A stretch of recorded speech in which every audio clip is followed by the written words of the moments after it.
جنگ بندی کے باوجود مشرق وسطی میں کشیدگی برقرار ہے۔ صورتحال یہ ہے کہ ایران کے اردن میں امریکی اہداف پر حملے، پاسداران انقلاب نے ایران سے میزائل داغے، امریکی فوج کی جانب سے کہا گیا تمام میزائل کامیابی سے تباہ کر دیے۔ سینٹ کام کی جانب سے یہ بھی کہا گیا امریکی اور سعودی فوج کی عراق پر فضائی حملے، مشرقی عراق میں ایران نواز گروپوں پر حملے کیے، کارروائی ڈرون حملوں کے جواب میں کی گئی۔ یہ تمام تر جو موقف ہے وہ سینٹ کام کی جانب سے حالیہ جو کارروائی ہے اس تناظر میں سامنے آ رہا ہے۔ تو سینٹ کام کا یہ دعویٰ ہے اور سینٹ کام کے مطابق جو حملے ہیں وہ بیسکلی ایک ریٹیلیشن انہوں نے قرار دیا۔ بالکل ایسے شیری ہم دیکھ رہے ہیں کہ جنگ بندی کے باوجود یہ حملے جاری ہیں۔ بالکل ایسے ہی۔ اچھا جی، اس کے علاوہ سعودی عرب کا تیل تنصیبات پر حملہ ناکام بنانے کا دعویٰ بھی سامنے آیا ہے۔ عراق سے داغے گئے ڈرونز کو تباہ کر دیا گیا، سعودی وزارت دفاع نے ایسا کہا ہے۔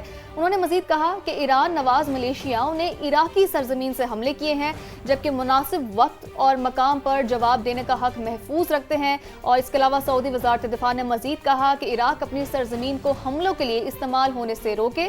وزارت خارجہ نے کہا کہ ایران کا سعودی عرب پر حملوں سے لا تعلقی کا اعلان سامنے آیا ہے، جبکہ سعودی اہداف پر فائر کیے گئے پروجیکٹائل سے کوئی تعلق نہیں ہے، ایران کی جانب سے کہا گیا ہے۔ تو الزامات کا سلسلہ بیسکلی یہ جاری ہے، کوئی یہ جو ان کی ذمہ داری ہے وہ قبول کرنے کو تیار نہیں ہے۔ سعودی عرب کی جانب سے یہ کہا جا رہا ہے کہ عراق کی سرزمین استعمال کی گئی ہے، لیکن ایران نے یہ کہا ہے کہ ہمارا اس سے کوئی بھی تعلق نہیں ہے۔ اور جی، سعودی عرب کی رائل فضائیہ نے بھی اڑان بھر لی ہے، عراق میں 4 مقامات پر حملے کر دیے، جن میں بصرہ شہر، واسط، کربلا اور ننوی شامل ہیں۔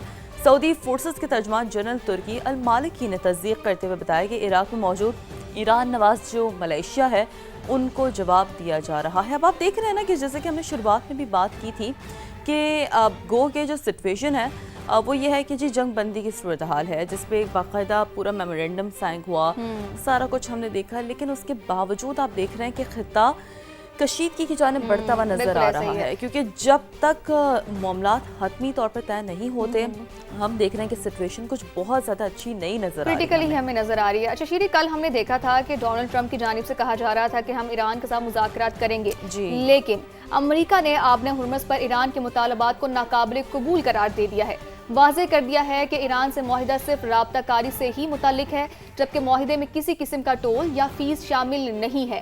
امریکی حکام کے مطابق عمان اور عالمی برادری بھی ایران کے مطالبات کو مسترد کر رہے ہیں۔ دوسری جانب ایران کے نائب صدر نے بھی خبردار کر دیا ہے کہ مذاکرات کے لیے تیار ہے، لیکن کسی بھی خطرے کا بھرپور انداز میں دفاع کریں گے۔ محمد رضا عارف نے کہا کہ دشمن نے جنگ کے دوران جان بوجھ کر صنعتوں کو نشانہ بنایا ہے، جیسا کہ ہم پہلے ہی بات کر رہے تھے کہ شیری سچویشن بہت ہی کریٹیکل ہے، سمجھ کچھ نہیں آ رہا کہ کون مذاکرات کرنا چاہتا ہے، لیکن دوسری جانب ان کے مطالبات بھی مانے نہیں جا رہے ہیں۔ تو یہ سچویشن سمجھ نہیں آ رہی کہ کس جانب جائے گی اگلے کچھ دنوں میں۔ اور ظاہر سی بات ہے کہ اس طرح کی صورتحال میں جو دیگر ممالک ہیں وہ بھی اپنا جو رد عمل ہے اس صورتحال پر وہ دیتے ہوئے نظر آتے ہیں، کیونکہ یہ جو خطہ ہے یہ پورا کنیکٹڈ خطہ ہے، مشرق وسطی ایک بہت ہی وولیٹائل ریجن ہے۔ اب ایران کے تجارتی جہاز پر حملے کو یوکرین نے جو ہے وہ غیر ارادی قرار دیا ہے۔ ایرانی ہم منصب عباس عراقچی سے ٹیلی فونک گفتگو میں یوکرینی وزیر خارجہ نے کہا ہے کہ ایران سے کشیدگی نہیں چاہتے۔ عباس عراقچی نے بھی دو ٹوک کہا ہے کہ ایرانی شہریوں اور مفادات پر حملہ ناقابل قبول ہے۔ عرب میڈیا نے یہ دعویٰ کیا ہے کہ ایران نے یوکرین سے نقصانات کے ازالے کا مطالبہ کر دیا ہے۔ تو یہ ایک مجموعی طور پر ظاہر سی بات ہے جو دیگر ممالک ہیں ان کی جانب سے ایک جوائنٹ موقف بالکل ایسے۔ اچھا شیری، اس تمام تر معاملے میں نا ایک سپوائلر کا کردار ادا کرتا ہے اور وہ ہے اسرائیل۔ تمام اس کی پوری کوشش رہی ہے کہ کسی نہ کسی طریقے سے جنگ جاری ہی رہے۔ تو جی جناب، اب یہ ہے کہ شیطان کی شیطانیت مسلسل جاری ہے۔ جنگ بندی کے باوجود اسرائیل لبنان اور غزہ میں حملے کر رہا ہے۔ اسرائیلی فوج کی درندگی کے دوران 24 گھنٹوں میں مزید 4 فلسطینی شہید اور 14 زخمی ہو گئے ہیں، جبکہ متعدد لاشیں اب بھی ملبے تلے دبی ہیں۔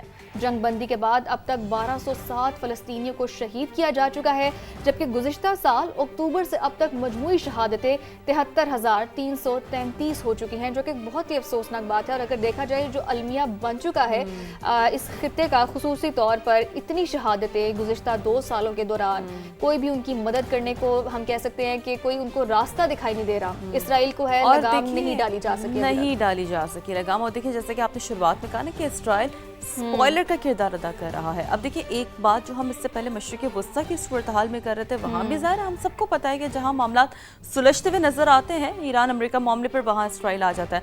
اور پھر یہ جو سٹوری جس کا آپ نے ذکر کیا غزہ, یعنی کہ ایک عرصے سے یہ جو ہے وہ ایک سولوشن کی جانب یہ معاملہ نہیں بڑھ پا رہا ہے, کیونکہ اسپوائلر کہتے ہیں نا شیطان کی جو شیطانیت ہے وہ مسلسل جاری ہے.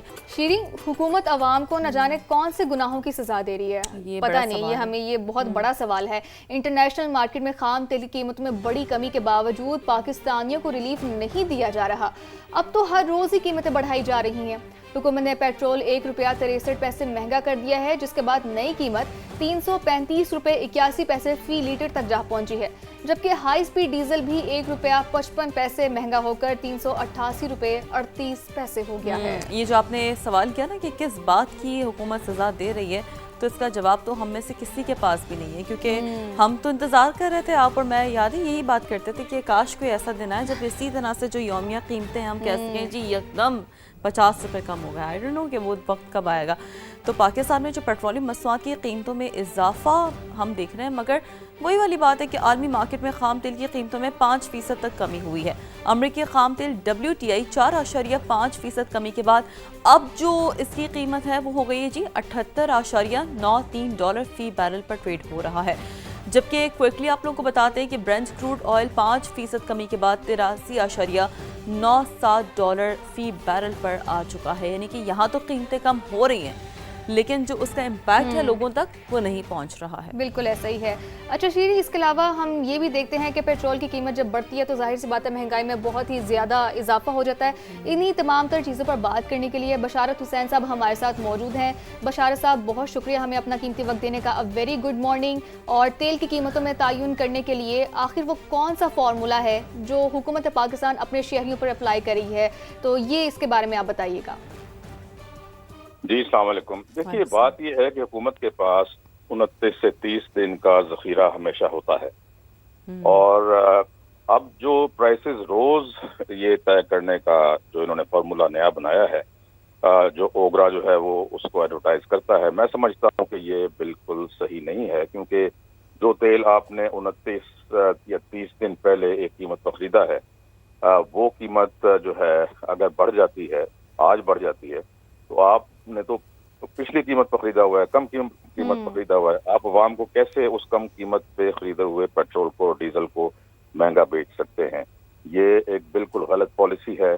اور اس کی بنیادی وجہ آپ نے پوچھی ہے کیا ہے, وجہ صرف یہ ہے کہ حکومت کو اس وقت جو ہے کسی بھی طریقے سے پیسہ چاہیے اپنے کاروبار کو چلانے کے لیے, اپنی حکومت کے کاروبار کو چلانے کے لیے, اور جو ٹیکسز اور لیویز انہوں نے لگائی ہیں اس سے ان کو خاطر خواہ جو ہے وہ آمدنی نہیں ہو رہی.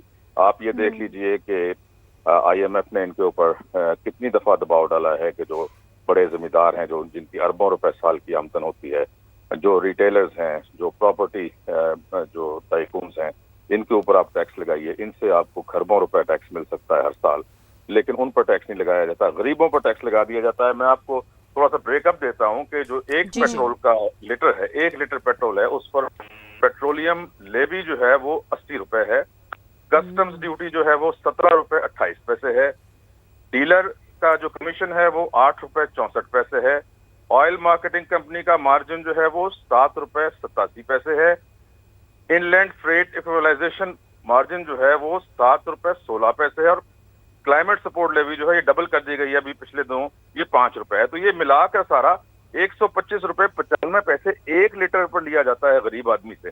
اگر یہ دیکھیے کہ ایک غریب آدمی اپنے موٹر بائک میں 2 لیٹر صرف پیٹرول ڈالتا ہے تو اس کو تقریباً ₹250 جو ہے ٹیکسز اور لیویز کی مد میں حکومت کو دینے پڑتے ہیں. ₹250 2 لیٹر پیٹرول ڈالنے پہ ایک غریب ترین آدمی کو, جو کہ ایک موٹر بائک چلاتا ہے, اکثر تو کرائے پر موٹر بائک لے کر آج کل یہ بائکیا کا کام کر رہے ہیں.